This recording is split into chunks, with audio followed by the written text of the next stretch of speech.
नमस्कार दोस्तों, आज फिर से आपके लिए ज्ञान से भरी गौतम बुद्ध की एक कहानी लेकर आया हूँ। हमेशा दुखी रहने वाले व्यक्ति इस कहानी को अवश्य सुने।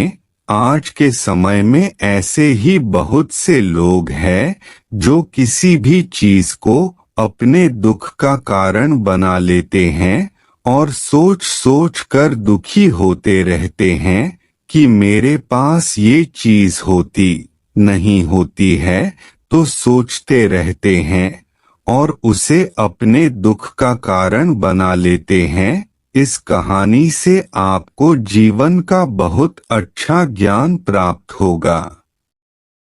एक बार गौतम बुद्ध अपने शिष्यों के साथ वन के रास्ते से गुजर रहे थे।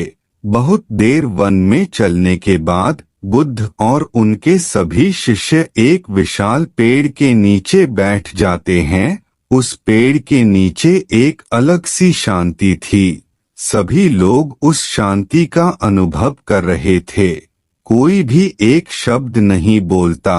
कुछ देर बीतने के बाद गौतम बुद्ध का एक शिष्य उठता है और बुद्ध से पूछता है, बुद्ध, मैं आपसे एक प्रश्न पूछना चाहता हूँ। बुद्ध कहते हैं, पूछो, क्या प्रश्न है तुम्हारा? शिष्य बुद्ध से पूछता है, मैंने कभी भी आपको दुखी नहीं देखा। आपके चेहरे पर हर समय एक अलग ही मुस्कुराहट रहती है, वह हमें भीतर तक आनंद से भर देती है। आपके चेहरे पर अलग सी चमक है जो हमें दुख से कोसों दूर कर देती है। पर मैं यह जानना चाहता हूँ कि मेरे भिक्षु बनने से पहले मेरे जीवन में बहुत सारा दुख था, जिसके कारण मैं भिक्षु बन गया। पर मैं अभी तक नहीं जान पाया हूँ कि दुख है क्या। क्या आप मुझे बता सकते हैं कि वास्तव में दुख क्या है? बुद्ध मुस्कुराते हैं और अपने भिक्षु से कहते हैं, दुख एक विचार से ज्यादा कुछ नहीं है। सभी लोग सुनकर चौंकते हैं और बुद्ध से पूछते हैं, परंतु बुद्ध, विचार तो आते हैं और चले जाते हैं, पर दुख एक बार आ जाता है तो जाने का नाम ही नहीं लेता।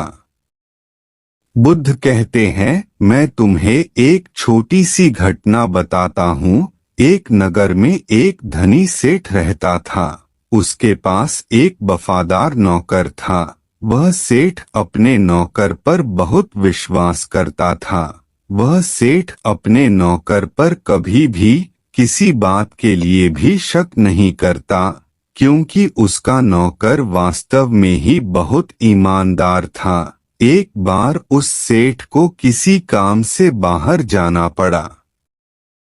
2-3 दिनों के बाद जब वह सेठ वापस लौटा तो वह एक कीमती सामान लेकर आता है। वह उस कीमती सामान को अपने कमरे में बड़े सजाकर रख देता है और अपने नौकर से कहता है, तुम्हें खास तौर पर इस चीज का ध्यान रखना है। ध्यान रहे यह टूटे नहीं, यह मेरी बहुत प्रिय चीज है।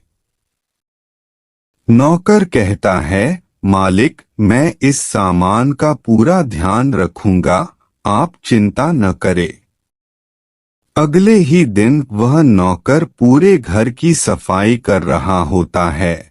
सफाई करते करते वह सेठ की उस कीमती चीज के पास पहुंचता है और उसकी भी सफाई करने लगता है। सफाई करते वक्त वह कीमती चीज उस नौकर के हाथ से फिसल जाती है और नीचे गिर जाती है।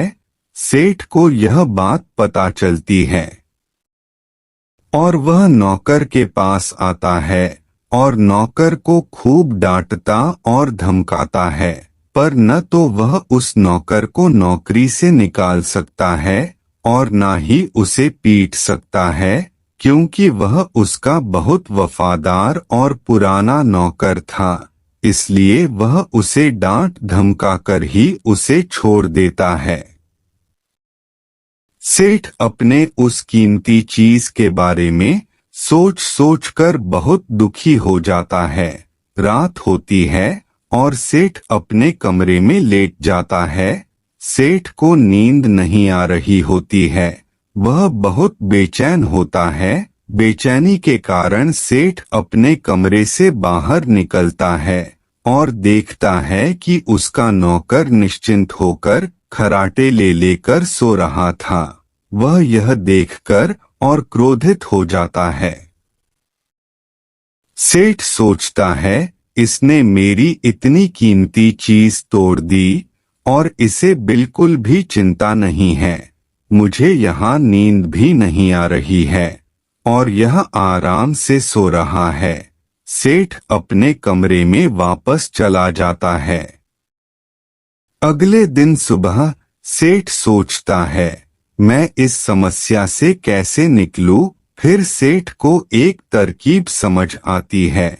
वह अपने नौकर के पास जाता है और अपने नौकर से कहता है, मुझे बहुत दुख हो रहा है, यह बताते हुए कि वह जो कीमती चीज कल तुमने तोड़ी थी वह मैं तुम्हारे लिए लाया था। मैं चाहता था कि मैं उसे तुम्हें उपहार में दूं, परंतु अब क्या कर सकते हैं, अब तो वह टूट गई है।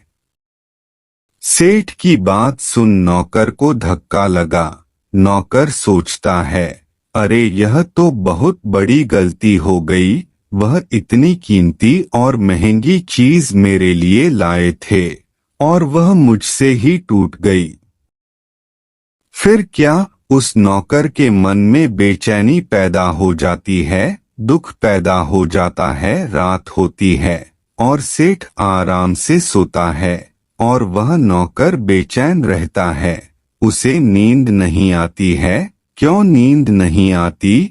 क्योंकि अब उस नौकर ने उस सेठ की उस कीमती चीज को अपने आप से जोड़ लिया, इसलिए वह दुखी हो रहा था।